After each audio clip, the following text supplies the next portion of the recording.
नमस्कार, जय हिंद। मैं दीपक अपने YouTube चैनल DS24 स्टडी में आपका हार्दिक स्वागत करता हूं। आज साइंस के स्पेशल सीरीज में पार्ट नंबर 5 करने वाले हैं। इससे पहले हम 4 पार्ट अपलोड कर चुके हैं।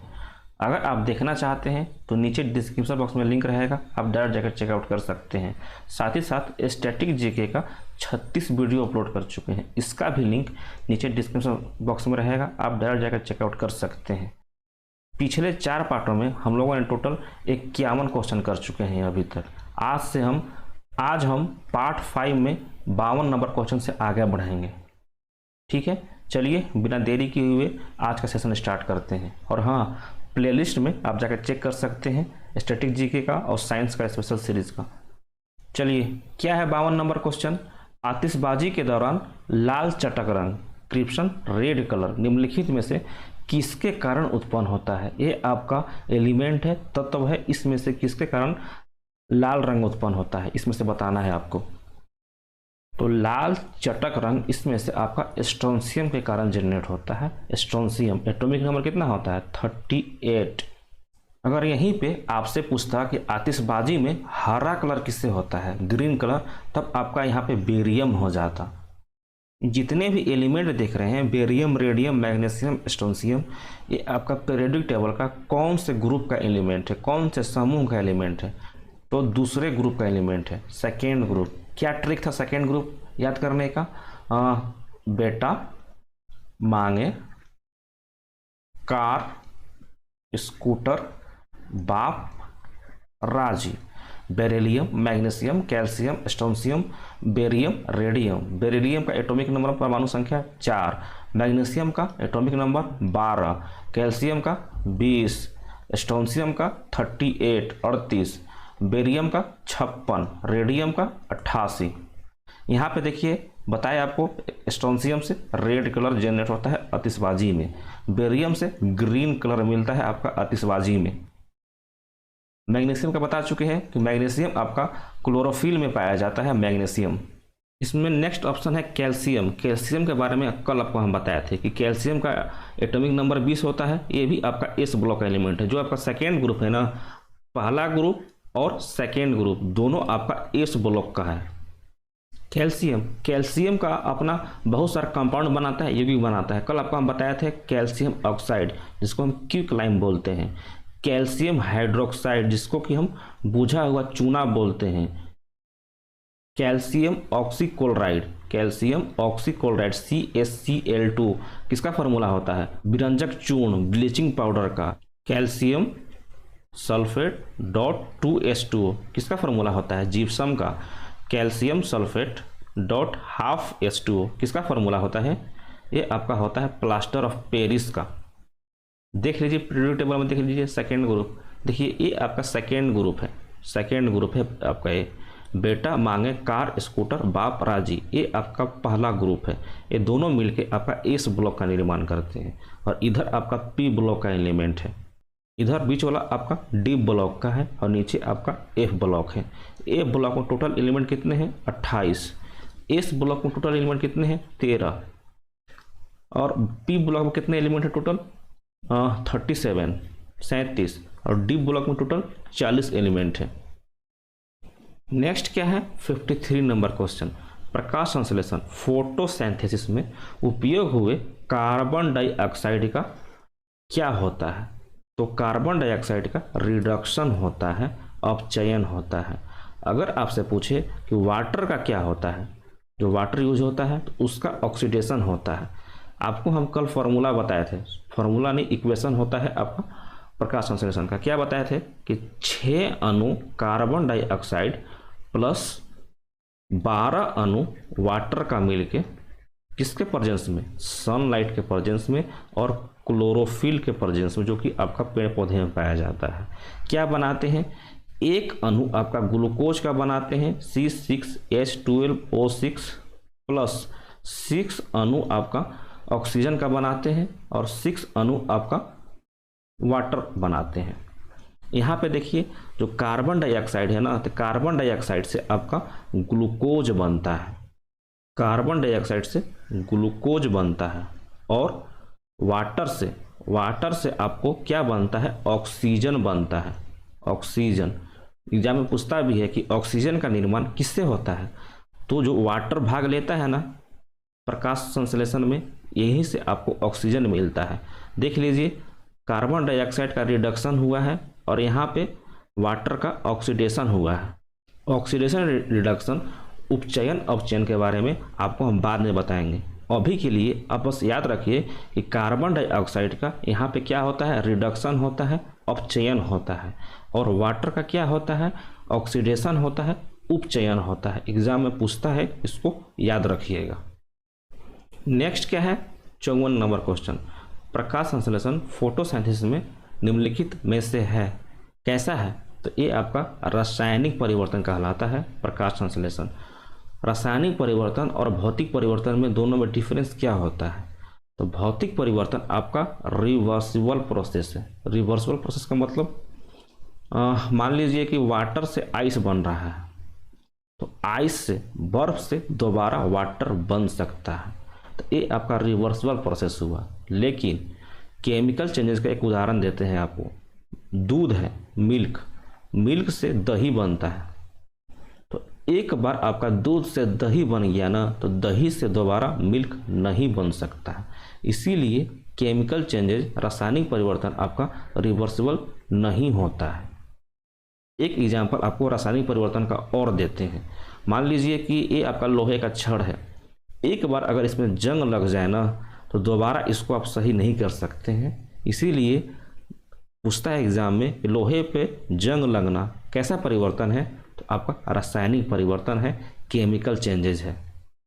लोहे के छड़ पे यहाँ आपका फेरिक ऑक्साइड Fe2O3 का लाल भूरे कलर का एक परत चढ़ जाता है, जिसको कि हम जंग बोलते हैं, रस्टिंग बोलते हैं। भौतिक परिवर्तन और रासायनिक परिवर्तन से एक क्वेश्चन और पूछता है कि ये आपका मोमबत्ती है, मोमबत्ती आपका जल रहा है, तो बताइए ये आपका केमिकल चेंजेज है, मतलब रासायनिक परिवर्तन है, या फिर भौतिक परिवर्तन है। तो मोमबत्ती का जलना आपका रासायनिक परिवर्तन और भौतिक परिवर्तन दोनों होता है। क्यों होता है, रासायनिक परिवर्तन पहले बताते हैं। ये आपका मोमबत्ती जल रहा है, मोमबत्ती जलने से आपका प्रकाश एनर्जी में, प्रकाश ऊर्जा में ट्रांसफर हो रहा है, तो प्रकाश ऊर्जा जो आपका ट्रांसफर हुआ, दोबारा तो मोमबत्ती नहीं बन सकता है ना, तो ये तो होगा आपका रासायनिक परिवर्तन। भौतिक परिवर्तन क्यों बोलते हैं कि ये जो आपका मोमबत्ती है, लास्ट में जाकर देखते होंगे कि नीचे में मोम जम जाता है, इस मोम से दोबारा आप मोमबत्ती बना सकते हैं। इसीलिए हम कह सकते हैं कि मोमबत्ती का जलना आपका रासायनिक परिवर्तन भी है और आपका भौतिक परिवर्तन भी है। इसको याद रखिएगा। और क्या याद रखना है, तो कि प्रकाश संश्लेषण मेरा रासायनिक परिवर्तन होता है, भौतिक परिवर्तन नहीं होता है।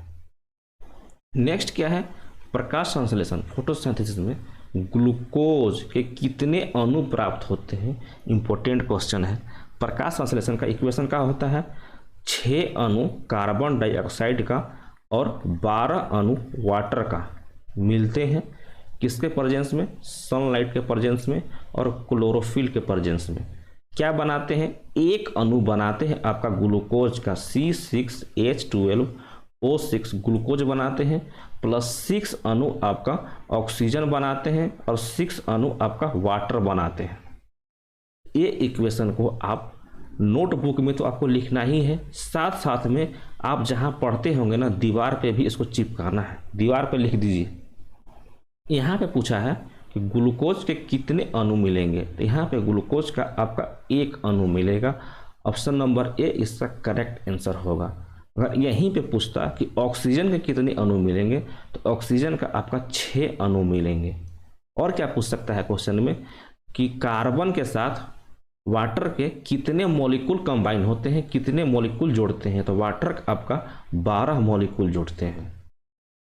इसीलिए टोटल मिला के आपको ये इक्वेशन बाय हार्ट याद होने चाहिए कि 6 अणु आपका कार्बन डाइऑक्साइड और 12 मॉलिक्यूल आपका वाटर का कंबाइन होता है।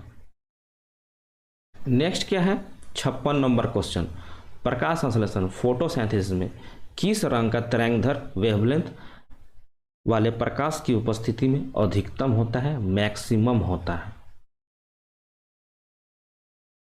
तो मैक्सिमम आपका रेड कलर के लाइट में होता है, मैक्सिमम। उसके बाद रेड के बाद आपका ब्लू में होता है, नीला कलर के प्रकाश में सबसे ज़्यादा होता है, रेड के बाद सबसे ज़्यादा आपका रेड कलर में होता है।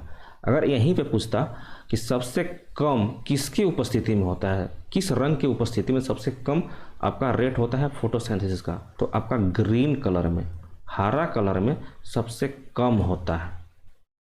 फोटोसिंथेसिस प्रकाश संश्लेषण आपका लाइट के इंटेंसिटी पर डिपेंड करता है, प्रकाश के तीव्रता पर भी डिपेंड करता है। जितना लाइट का इंटेंसिटी ज़्यादा होगा ना, आपका रेट फोटोसिंथेसिस का उतना ही ज़्यादा होगा। अभी तक प्रकाश संश्लेषण के बारे में क्या क्या चीज़ बता चुके हैं, एक ओवरव्यू दे देते हैं आपको कि कार्बन डाइऑक्साइड से क्या बनता है, ग्लूकोज C6H12O6 बनता है, और वाटर से आपका क्या बनता है, ऑक्सीजन बनता है। यहाँ पे कार्बन डाइऑक्साइड का रिडक्शन होता है, अपचयन होता है, और वाटर का ऑक्सीडेशन होता है, उपचयन होता है। प्रकाश संश्लेषण आपका रासायनिक परिवर्तन में आता है, केमिकल चेंज में आता है। प्रकाश संश्लेषण का रेट दर आपका रेड कलर का वेवलेंथ में सबसे मैक्सिमम होता है, उसके बाद ब्लू कलर में होता है। सबसे कम किस कलर में होता है, ग्रीन कलर के लाइट में सबसे कम आपका प्रकाश संश्लेषण का दर होता है। इतना सारा चीज़ अभी के लिए आप प्रकाश संश्लेषण के लिए याद रखिए। चलिए हम आगे चलते हैं।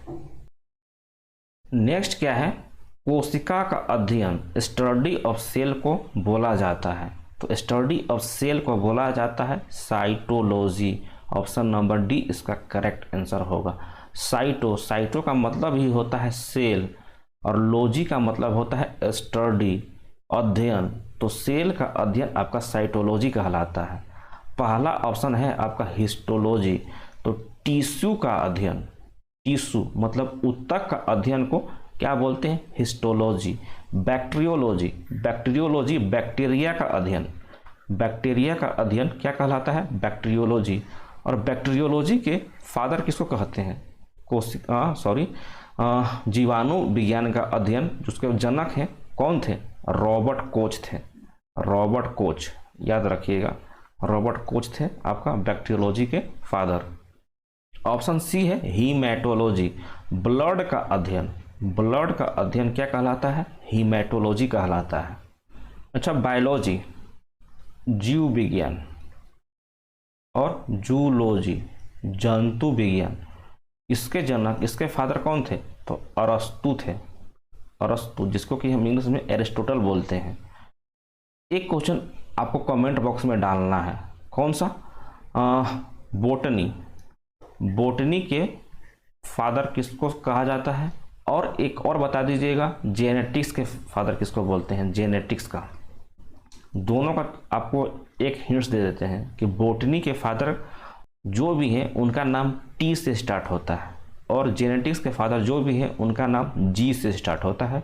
आप जहाँ से भी सर्च कीजिए, गूगल कीजिए या जो भी कीजिए, आपको कमेंट बॉक्स में इसका आंसर टपकाना है, ठीक है, भूलना नहीं है। बोटनी और जेनेटिक अभी टपकाइए। नेक्स्ट क्या है, कोशिका के केंद्रक सेल न्यूक्लियस में मौजूद जो द्रव्य होता है, लिक्विड सब्सटेंस होता है, उसको क्या बोला जाता है। तो कोशिका का केंद्रक में जो आपका लिक्विड होता है ना, उसको हम बोलते हैं न्यूक्लियोप्लाज्म। ऑप्शन नंबर बी, केंद्रक द्रव्य बोलते हैं। जैसे देख लीजिए, मान लीजिए कि ये आपका न्यूक्लियस है और बाहर में कोशिका झिल्ली है, सेल मेम्ब्रेन है। तो जो लिक्विड आपका न्यूक्लियस में भरा रहेगा, ये आपका न्यूक्लियस है, इसको हम बोलते हैं न्यूक्लियोप्लाज्म, जो कि ऑप्शन नंबर बी में दिया हुआ है। और जो भी लिक्विड आपका न्यूक्लियस से बाहर भरा हुआ है, जैसे कि ए वाला, इसको हम क्या बोलेंगे, तो ये मेरा होता है आपका साइटोप्लाज्म, जिसको कि हम कोशिका द्रव्य बोलते हैं। दोनों को याद रखना है, जो आपका लिक्विड न्यूक्लियस में भरा रहेगा, केंद्रक में भरा रहेगा, उसको हम केंद्रक द्रव्य और इंग्लिश में न्यूक्लियोप्लाज्म बोलते हैं। तो आपको इंग्लिश वाला वर्ड भी याद करना है। केंद्रक द्रव्य से तो कोई पकड़ लेगा, लेकिन हिंदी मीडियम वाले जो बच्चे हैं उनको भी न्यूक्लियोप्लाज्म याद रखना है, क्योंकि न्यूक्लियोप्लाज्म कभी हिंदी में लिख के भी दे देता है। और जो लिक्विड आपका न्यूक्लियस से बाहर होता है उसको हम क्या बोलते हैं, साइटोप्लाज्म बोलते हैं, कोशिका द्रव्य बोलते हैं। ऑप्शन नंबर सी है प्रोटोप्लाज्म, जीव द्रव्य। क्या होता है प्रोटोप्लाज्म, तो आपका साइटोप्लाज्म, साइटोप्लाज्म जो कि आपका क्या है, कोशिका द्रव्य प्लस न्यूक्लियस केंद्रक दोनों जब मिल जाता है ना, तब आपको प्रोटोप्लाज्म जीव द्रव्य का निर्माण होता है। साइटोप्लाज्म देख लीजिए, जो आपका ए है साइटोप्लाज्म, जो आपका लिक्विड भरा हुआ है, साथ में आप न्यूक्लियस को जोड़ दीजिए तो आपका जीव द्रव्य प्रोटोप्लाज्म का निर्माण हो जाएगा। नेक्स्ट क्या है, 59 नंबर क्वेश्चन, जीवित कोशिका लिविंग सेल का खोज किसने किया था? तो लिविंग सेल का खोज एंटोनियो लीवेनहॉक ने किया था। ऑप्शन नंबर सी इसका करेक्ट आंसर होगा।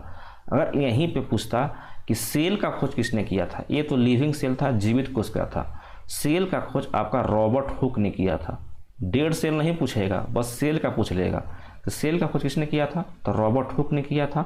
और लिविंग सेल दे, जीवित कोशिका दे, तब आपको एंटोनियो लीवेनहॉक बताना है, जो कि बैक्टीरिया का खोज किए थे। आपका पहला ऑप्शन है रॉबर्ट ब्राउन। अभी आपको हम सेल में न्यूक्लियस बताए थे, जो न्यूक्लियस है इसका खोज किसने किया था? रॉबर्ट ब्राउन ने किया था। केंद्रक का खोज रॉबर्ट ब्राउन।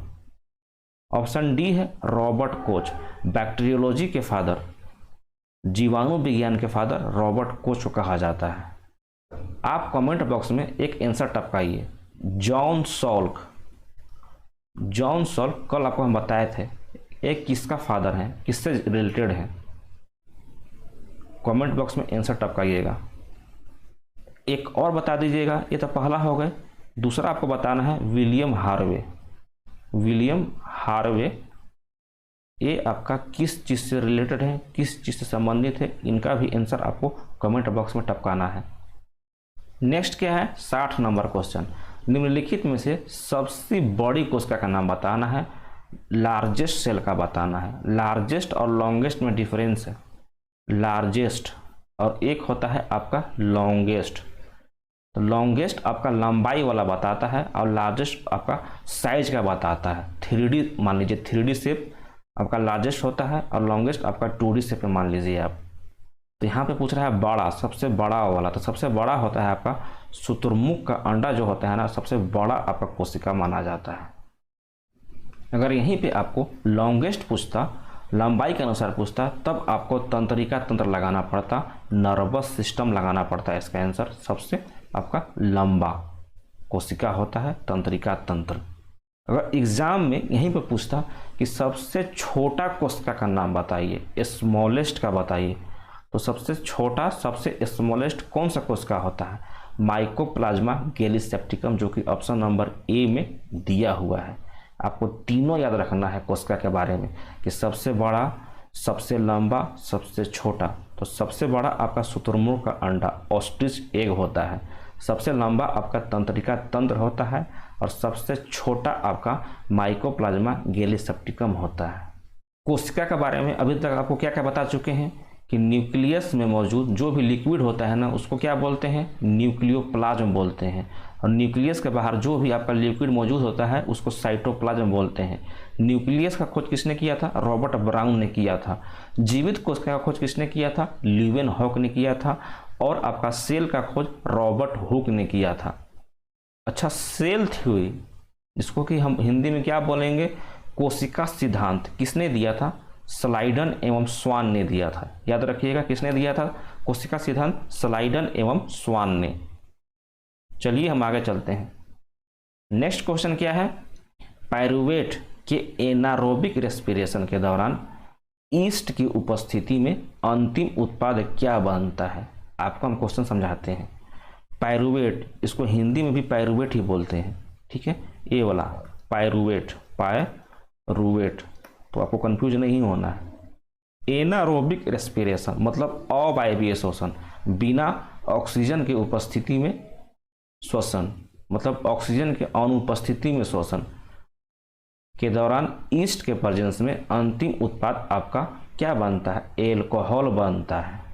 आपको हम एक फिगर बना के दिखाते हैं कि आपका लैक्टिक एसिड कब बनता है, एल्कोहल कब बनता है, एनर्जी कब सबसे ज़्यादा निकलता है। ठीक है, ग्लूकोज से ही आपका, जब ग्लूकोज का आपका ऑक्सीडेशन होता है ना, तब पायरुवेट बनता है और 2 ATP एनर्जी यहाँ से जनरेट होता है। उसके बाद आपका 3 कंडीशन होता है। एक होता है आपका वायवीय श्वसन, एरोबिक श्वसन, एक होता है आपका एनारोबिक श्वसन, अवायवीय श्वसन। देख लीजिए, ये आपका ग्लूकोज है, कार्बोहाइड्रेट का फॉर्म है। ग्लूकोज का जब ऑक्सीडेशन होता है ना तो ये पायरुवेट प्लस 2 ATP एनर्जी यहाँ से निकलता है ग्लूकोज का ऑक्सीडेशन होने के बाद। यहाँ से आपका 3 प्रकार का रिएक्शन होता है पायरुवेट का। एक तो आपका जब एरोबिक रेस्पिरेशन होता है, वायवीय श्वसन होता है। हिंदी मीडियम वाले बच्चे लिख लेंगे, एरोबिक रेस्पिरेशन को वायवीय श्वसन बोलते हैं और एनारोबिक रेस्पिरेशन को अवायवीय श्वसन बोलते हैं। अवायवीय श्वसन मतलब बिना ऑक्सीजन का, और वायवीय श्वसन मतलब ऑक्सीजन का उपस्थिति। देख लीजिए यहाँ पे ऑक्सीजन उपलब्ध है, यहाँ पे आपका ऑक्सीजन उपलब्ध नहीं है ग्लूकोज के साथ में। तो जब भी आपका वायवीय श्वसन होता है ना तो ग्लूकोज और ऑक्सीजन दोनों मिलते हैं। ये प्रक्रिया आपका कहाँ होता है? ये प्रक्रिया आपका माइटोकॉन्ड्रिया में होता है। यहाँ तक आपका प्रक्रिया कहाँ पे हुआ था? साइटोप्लाज्म में हुआ था, कोशिका द्रव्य में हुआ था। आपको बताया था कोशिका द्रव्य क्या होता है। ये आपका न्यूक्लियस है, न्यूक्लियस से बाहर जो आपका लिक्विड मौजूद होता है ना, इसको हम बोलते हैं साइटोप्लाज्म कोशिका द्रव्य। तो यहाँ तक का प्रक्रिया आपको पायरुवेट प्लस 2 ATP का एनर्जी आपको साइटोप्लाज्म में हो चुका है। अब जो एक क्रिया है एरोबिक रेस्पिरेशन, वायवीय श्वसन, ये आपको माइटोकॉन्ड्रिया में हो रहा है। इसको हम क्या बोलते हैं? क्रेब्स चक्र के नाम से आप सुने होंगे, क्रेब्स चक्र इसको बोलते हैं। ग्लूकोज ऑक्सीजन के साथ रिएक्शन करके आपका कार्बन डाइऑक्साइड, वाटर और एनर्जी यहाँ से निकालता है। मेन इंपॉर्टेंट है, एनर्जी यहाँ से निकलता है। कितना एनर्जी निकलता है? 36 ATP एनर्जी यहाँ से निकलता है। ATP का full form adenosine triphosphate. 36 ATP यहाँ से और 2 ATP यहाँ से, टोटल आपका 38 ATP एनर्जी निकलता है वायवीय श्वसन से, एरोबिक रेस्पिरेशन से, माइटोकॉन्ड्रिया से। इसीलिए माइटोकॉन्ड्रिया को हम क्या बोलते हैं? कल भी बताया थे आपको हम, माइटोकॉन्ड्रिया को हम एनर्जी हाउस बोलते हैं।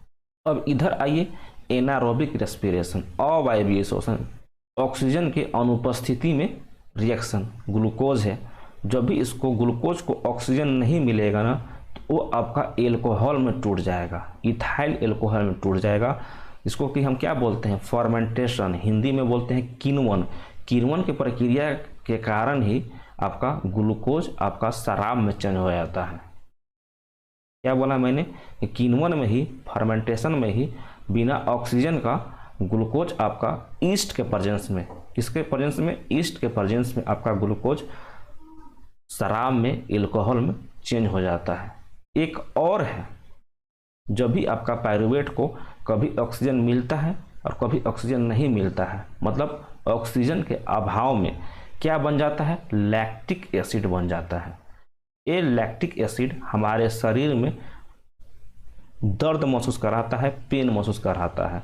आप जिम जाते होंगे, उस समय आपको आपके शरीर में लगेगा कि ऑक्सीजन का कमी है, क्योंकि आप एक्सरसाइज करते समय ऑक्सीजन का आपके शरीर में कमी हो जाता है और आपका लैक्टिक एसिड, ग्लूकोज आपका लैक्टिक एसिड में चेंज हो जाता है।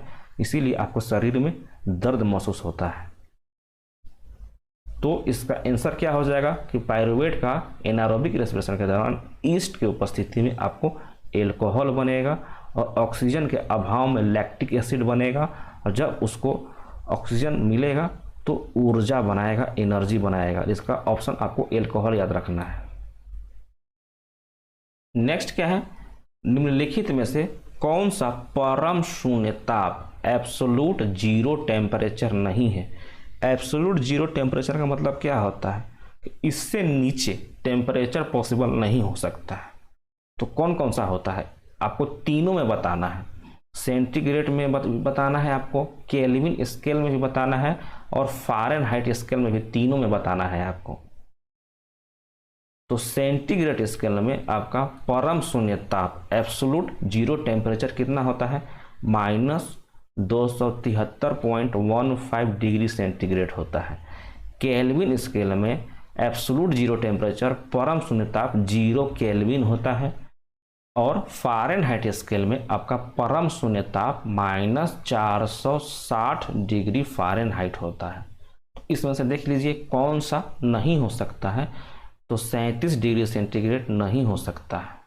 आपको तीनों वैल्यू याद रखना है, सेंटीग्रेड स्केल में, केल्विन स्केल में और फ़ारेनहाइट स्केल में। इससे नीचे आपका टेम्परेचर पॉसिबल नहीं हो सकता है, वही आपका परम शून्य ताप, एब्सोल्यूट जीरो टेम्परेचर कहलाता है। चलिए हम आगे चलते हैं। नेक्स्ट क्या है, सेल्सियस स्केल तथा फ़ारेनहाइट स्केल में किस ताप पर दोनों बराबर होते हैं, दोनों बराबर किस टेम्परेचर पे होते हैं, वही आपको बताना है। सेल्सियस स्केल क्या फार्मूला बताए थे आपको, हम एक फार्मूला बताए थे टेम्परेचर को कन्वर्ट करने के लिए एक स्केल से दूसरे स्केल में, C/5 बराबर F-32/9 बराबर K-273/5, ये फार्मूला होता है। तो सेल्सियस स्केल और फ़ारेनहाइट स्केल आपका -40 डिग्री सेंटीग्रेड नहीं बोलेंगे, -40 डिग्री पे दोनों बराबर होते हैं, आपका सेल्सियस स्केल और फ़ारेनहाइट स्केल। कितने बच्चे तो यहाँ पे 40 देखे, बी ऑप्शन मार के निकल जाएंगे, -40 इसका आंसर होता है, -40। ठीक है, इसको याद रखिएगा। अब -40 को यहाँ पे पुट कीजिए जहाँ पे C लिखा हुआ है और जहाँ पे F लिखा हुआ है, तभी तो आपको पता चलेगा कि दोनों स्केल आपका -40 डिग्री पे बराबर होते हैं कि नहीं होते हैं। पुट कीजिए, -40/5 बराबर F के जगह -40 रखिए, -40 -32/9, इसको काटिएगा कितना बचेगा, 8 बार में कटेगा, -8 बचेगा। -40 -32 कितना हो जाएगा, -72, और 9 से काट दीजिएगा तो ये भी आपका -8 बचेगा। तो मिल गया ना कि 40 डिग्री पे आपका सेल्सियस स्केल और फ़ारेनहाइट स्केल दोनों बराबर होते हैं। ठीक है, याद रखिएगा इसको, -40 डिग्री पे। नेक्स्ट क्या है कि निम्नलिखित में से किस ताप पे, किस टेम्परेचर पे फ़ारेनहाइट स्केल और केल्विन स्केल दोनों बराबर होते हैं। अभी आपको हम बताए थे सेंटीग्रेड स्केल और फ़ारेनहाइट स्केल का, C/5 बराबर F-32/9 बराबर K-273/5। आपको इसमें से याद रखना है कि सेल्सियस और फ़ारेनहाइट स्केल कितने डिग्री पे बराबर होते हैं, आपका -40 डिग्री पे दोनों आपका बराबर होते हैं। और फ़ारेनहाइट और केल्विन स्केल कितने डिग्री पे बराबर होते हैं, तो फ़ारेनहाइट और केल्विन स्केल दोनों आपका 574.25 डिग्री पे बराबर होते हैं, प्लस का, माइनस का नहीं, ये भी याद करिएगा। तो ऑप्शन नंबर C इसका करेक्ट आंसर होगा। सेल्सियस स्केल और फ़ारेनहाइट स्केल आपका -40 डिग्री पे और फ़ारेनहाइट और केल्विन स्केल आपका +574.25 डिग्री पे आपका दोनों बराबर होते हैं।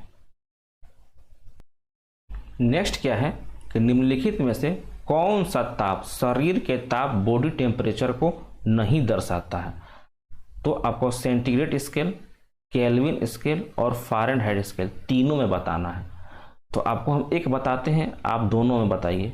सेंटीग्रेड स्केल में आपका बॉडी का टेम्परेचर 37 डिग्री सेंटीग्रेड होता है। केल्विन स्केल में कैसे बदलिएगा, केल्विन स्केल बराबर सेंटीग्रेड प्लस 273 जोड़ दीजिएगा ना, तो आपको केल्विन स्केल में चेंज हो जाता है। सेंटीग्रेड यहाँ पे दिया हुआ है 37 डिग्री सेंटीग्रेड, यहाँ पे 37 पुट कीजिए, इसमें 273 जोड़ दीजिए, तो आपको केल्विन स्केल 310 केल्विन मिल जाएगा। तो केल्विन स्केल में 310 केल्विन हो जाएगा।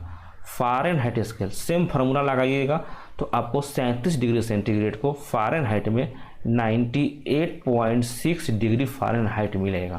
तो आपको तीनों याद करना है, 37 डिग्री सेंटीग्रेड आपका सेल्सियस स्केल में, 310 आपका केल्विन स्केल में, और 98.6 डिग्री फ़ारेनहाइट आपका फ़ारेनहाइट स्केल में।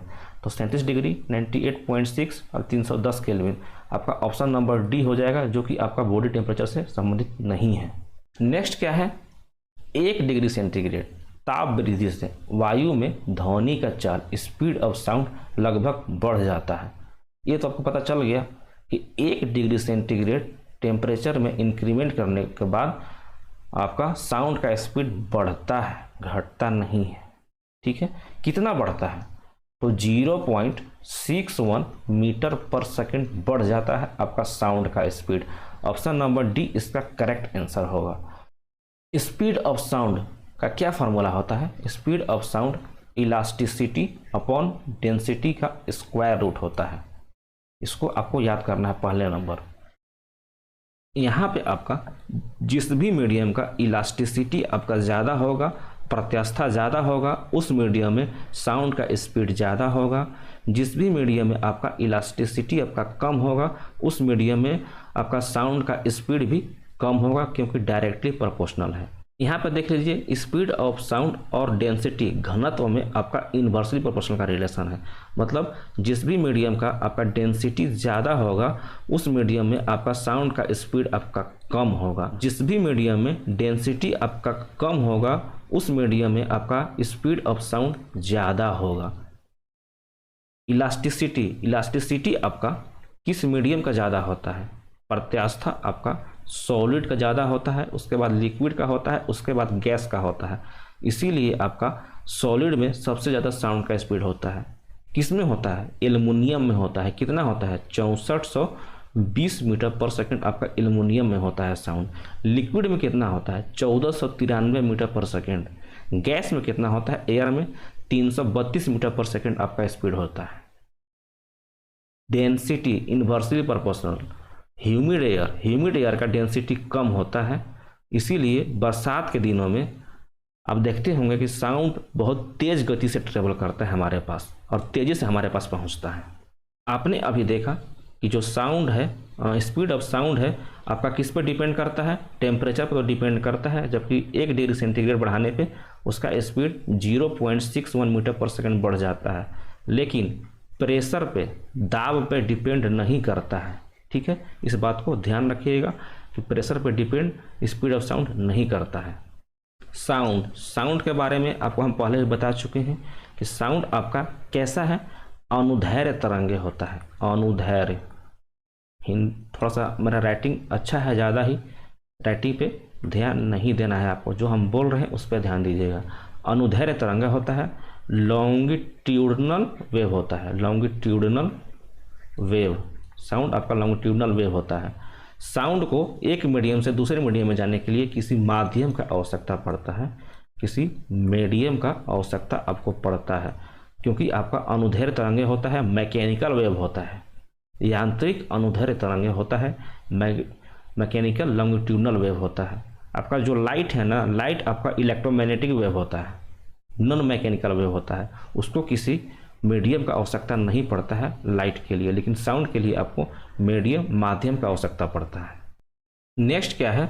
2 समतल दर्पण प्लेन मिरर के बीच 60 डिग्री का एंगल है, कोण है, तो कितने प्रतिबिंब इमेज बनेंगे आपको बताना है। 2 प्लेन मिरर के बीच 60 डिग्री का एंगल है, तो नंबर ऑफ इमेज बताना है। तो नंबर ऑफ इमेज किसके लिए है? ये आपका प्लेन मिरर के लिए है, इम्पोर्टेंट है, याद करिएगा इसको। प्लेन मिरर के लिए, समतल दर्पण के लिए नंबर ऑफ इमेज 360 डिग्री बटे थीटा -1 होता है। आपको याद करना है ये वाला फॉर्मूला।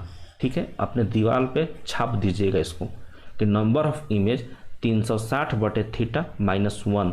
देखिए, थीटा आपका एंगल दिया हुआ है 60 डिग्री, पुट कीजिए, नंबर ऑफ इमेज निकलेगा 360 डिग्री बटे थीटा आपका 60 डिग्री दिया हुआ है, -1 कर दीजिए। ये आपका 60 से 360 6 बार में कटेगा, -1 कीजिएगा, आपको नंबर ऑफ इमेज 5 मिल जाएगा, जो कि ऑप्शन नंबर सी में दिया हुआ है, प्लेन मिरर के केस में, समतल दर्पण के केस में। नेक्स्ट आपका है 68 नंबर और आज का लास्ट क्वेश्चन। इससे पहले आप अभी तक वीडियो को लाइक नहीं किए होंगे तो लाइक कर दीजिएगा और चैनल को भी सब्सक्राइब कर दीजिएगा। ठीक है, चलिए क्या क्वेश्चन बोल रहा है?